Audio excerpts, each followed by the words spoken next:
So Fallout London, a fan-created mod scheduled to release on the 23rd of April, has been delayed, with no exact date for release scheduled.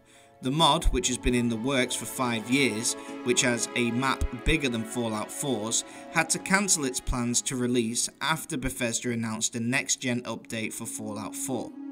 Fallout London had been promoting the release date of April 23rd, St. George's Day in England, for a long time, but unfortunately Bethesda announced on the 11th of April that they will be releasing a next-gen update for Fallout 4 on the 25th of April. With this announcement, it became quite obvious to the lead developer of the Fallout London team, Dean Carter, that the game would need to await the update and then plan for release afterwards. In a recent interview with the BBC, Dean Carter explained how the team would have to wait for the next-gen update to arrive, and then the fixes for them, and so on. It just meant that the date they'd planned on had to be completely scrapped. It was quite evident in both this interview and another announcement that Dean Carter had made that the team and himself were quite upset that this had happened. The title asks if Bethesda sabotaged the upcoming release, which cannot be proven, but it was obvious that they did not help. Carter did say that they had been trying to get in contact with Bethesda during the entire timeline of the mod's creation. He said that Bethesda had never reached out to them once.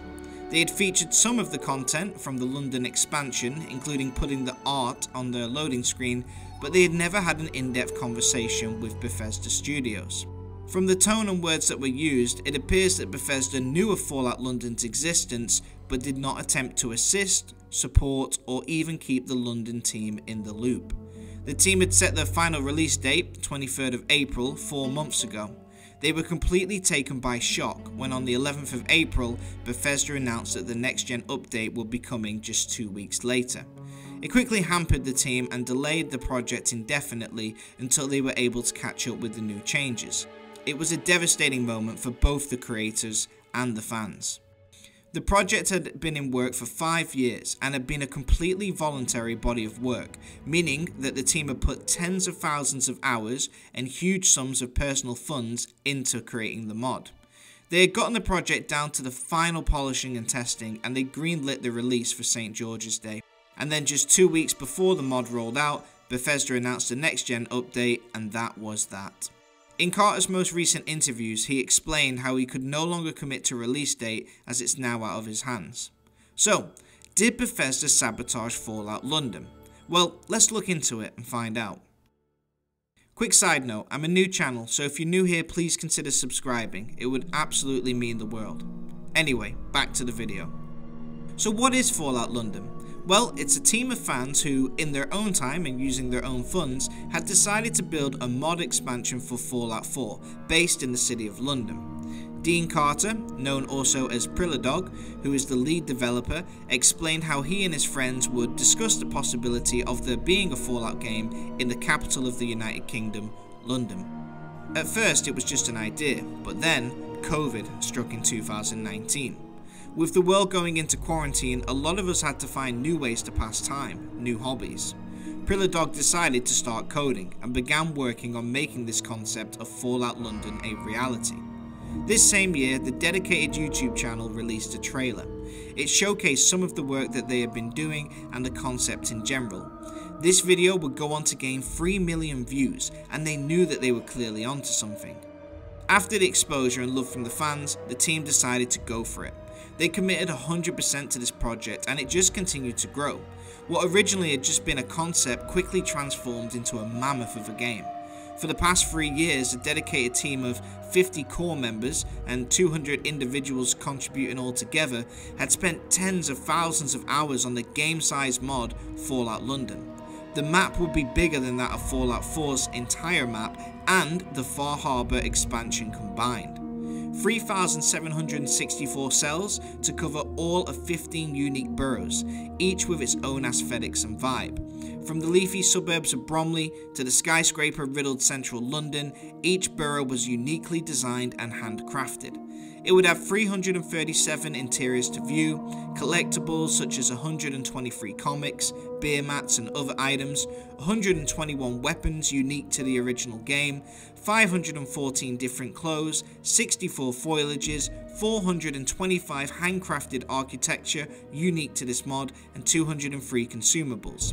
They had even put in 7 settlements in the game as well, where players could build their own bases and communities, just like in the original game. The map looked completely different from Fallout 4, and it had its own sort of aesthetics to match the London environments. They had even overhauled the user interface completely, and instead of the Pip-Boy, they would use the Attaboy alternative, which contains custom animations for stats, perks, and quests. They also amended the dialogue options from Fallout 4, making the protagonist silent, and the dialogue options written out in a list format with skill and perk checks, similar to that of Fallout New Vegas. Not just that though, the team added 74 orchestral soundtracks, 47 songs to be played on 3 different radio stations, each one DJ'd by actual separate voice actors. Speaking of voice acting, many individuals had chipped in with dialogue for the NPCs, and all in all, the mod contained 93,000 recorded dialogue lines, which is 1.5 times that of New Vegas and Skyrim. Innovative fast travel options were also added, such as taxis, boats, and trains. 7 new companions were added, each with their own features and backstory. The expansion also boasted almost 200 quests in total, including faction quests, gang quests, and even companion quests. This was set to be a huge fan-made mod, bigger than any other that had been done before. It wasn't just an add-on, it was essentially an entire new game. I won't be able to cover everything the expansion has in this video, but I recommend you check out their YouTube page linked in the description. After the first announcement gained over 3 million views, fans continued to watch the progress and awaited the April release date to finally get their hands on what must be considered one of the biggest fan-created mods of all time. It was a passion project made by the fans of the game, and after so much dedication and innovation, they had finally gotten to the final testing phases and was set to release this game. Until Bethesda made an announcement that would change everything. On April 18th, Bethesda announced that they will be releasing a next-gen update for Fallout 4 in 2 weeks' time. After the huge success of the Fallout Amazon show, it made sense since a lot of people would want to play Fallout series, and Fallout 4 seemed to capture the show's character the most. This free update included native applications for PlayStation 5 and Xbox Series, performance mode and quality mode settings, as well as stability improvements and fixes. Fans could experience up to 60 frames per second and increased resolutions. New quests were added as well, including adding the Enclave into the Fallout 4 storyline with a new quest, Echoes of the Past. Along with workshop items and the Enclave colonial uniform, they included previously released Creation Club content such as Enclave weapon and armor skins, unique weapons and power armor. They also added a makeshift weapon pack that allowed a variety of unconventional objects to be transformed into deadly weapons, such as a baseball launcher, a nail gun and a piggy bank. Finally, they added Halloween Workshop, which contained 38 new Halloween decorations, including witches, cauldrons, ghouls, and more. It made sense for Bethesda to provide a free upgrade to next-gen consoles, especially after the success of the show, and it was generally well received by fans of the game. We were all surprised by the announcement, as it was so sudden and quickly implemented, including the developers of Fallout London. Unfortunately, what was great news for some fans was bad news for the London team. It would mean that the release date of 23rd of April had to be completely scrapped. After years of hard work and dedication, what seemed so close had now been pushed further away. In his interviews, Dean Carter explained that in a way, they were excited about the prospect of being able to get the new update implemented into Fallout London, and that it would make the expansion even better, but you could also hear the disappointment in his voice at the sudden shock of the Bethesda upgrade. He explained that they had reached out to Bethesda multiple times throughout the 5 years that the project was underway. Bethesda had used their art in their stuff, but there was no communication. No one at Bethesda had informed them of anything. In his interview with the BBC, Dean Carter stated the fact that Bethesda decided to drop this update on the 25th, just 2 days after the supposed release of London. It seemed like a strange day. Because the London team were not officially part of Bethesda, they didn't get any notice and they were completely surprised. They had no correspondence with Bethesda at all. A community manager would communicate with them, but they were also in the dark. Dean explained that they needed to speak to someone higher up in the company, as the community manager just did not have the power to know these things, such as the upcoming update. Carter explained that he would have hoped for some type of communications, as the ones who really hurt by this were the fans. He explained Bethesda never looked at them, never spoke to them, never offered to give them feedback or even work together. He was puzzled as to why the developers had been kept at arm's length, and found that Bethesda had no desire to work with the team at all. When pressed on what the new release date would be, Carter explained that outside sources are the only ones who can fix the mod after the update, but since they are all volunteers, he cannot force them to rush it, and he cannot guarantee a particular date when the mod will be ready. It's not cancelled and it will one day come out, we just don't know which day that will be.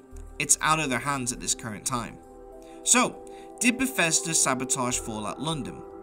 At the end of the day, Bethesda have no obligation to modders. They're not part of the business, they're not a subdivision.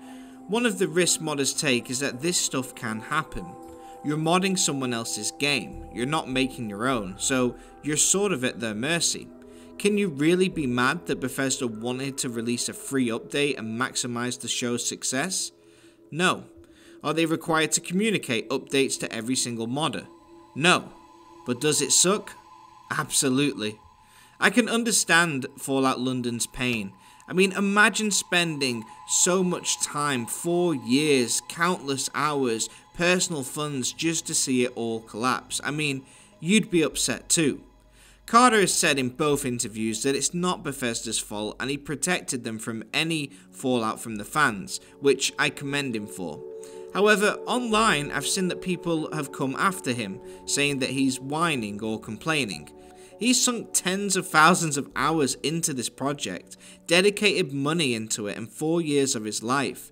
Now the plans for the mod have had to be put off when it was set to be the perfect release date.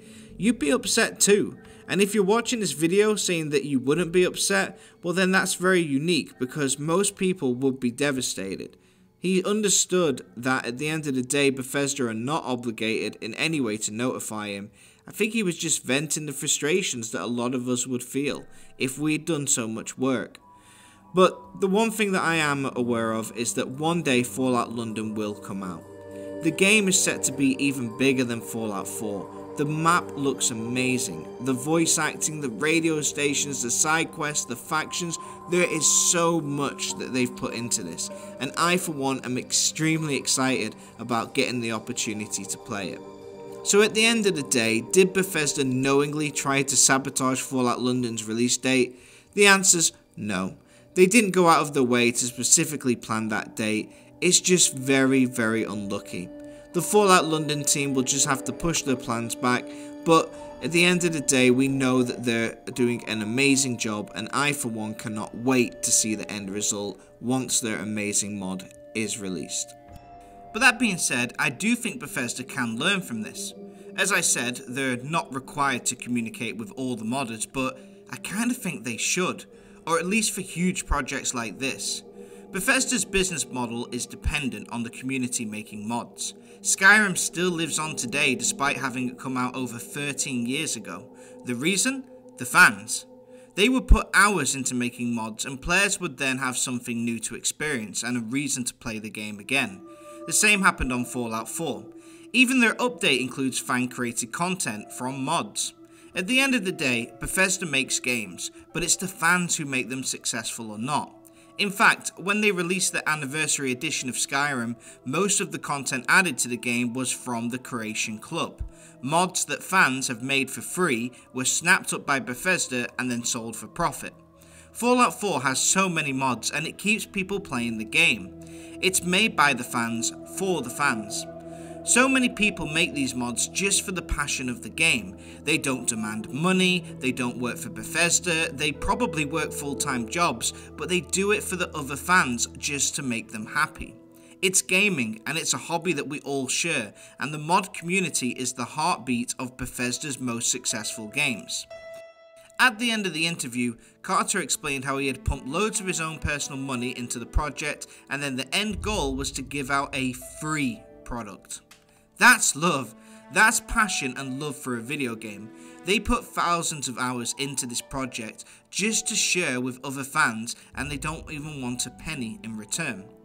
Todd Howard even said that Starfield was almost designed just for the modders because of its size. He referred to it as a modder's paradise. This shows that Bethesda knows how important the modding community is to their company. No, they are not required to let modders know when they're going to do anything, but I feel like they should open a line of communication with these types of fans. From the interviews, it's clear that the London team received no contact from Bethesda despite trying to reach out, and I think Bethesda should have a team who handle these type of projects, or at least speaks with them. It would encourage more people to work on newer and bigger mods, and just having a little support from Bethesda would be enough to help them push through. As a result, the Bethesda games would receive more mods like Fallout London, which would not only make the game more popular, but it would also allow it to live on for eternity, never going out of fashion. That would increase sales and everybody wins.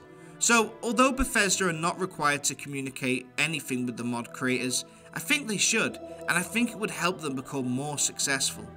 But no, Bethesda did not sabotage Fallout London's release purposely, but I think there's a lesson to be taken here. Bethesda aren't required to communicate with mod creators, but maybe they should. Anyway, that's it for this one. What do you think? Was the timing suspicious? Are you excited about the new Fallout London mod? Or do you feel Bethesda isn't obligated to help? Let me know your thoughts in the comments. If you enjoyed the video, please consider leaving a like, and if you're new here, please consider subscribing. I'm Av Gaming, where we do video game analysis, highlighting what makes great games great and what could make good games great too. Thanks for watching. Av out.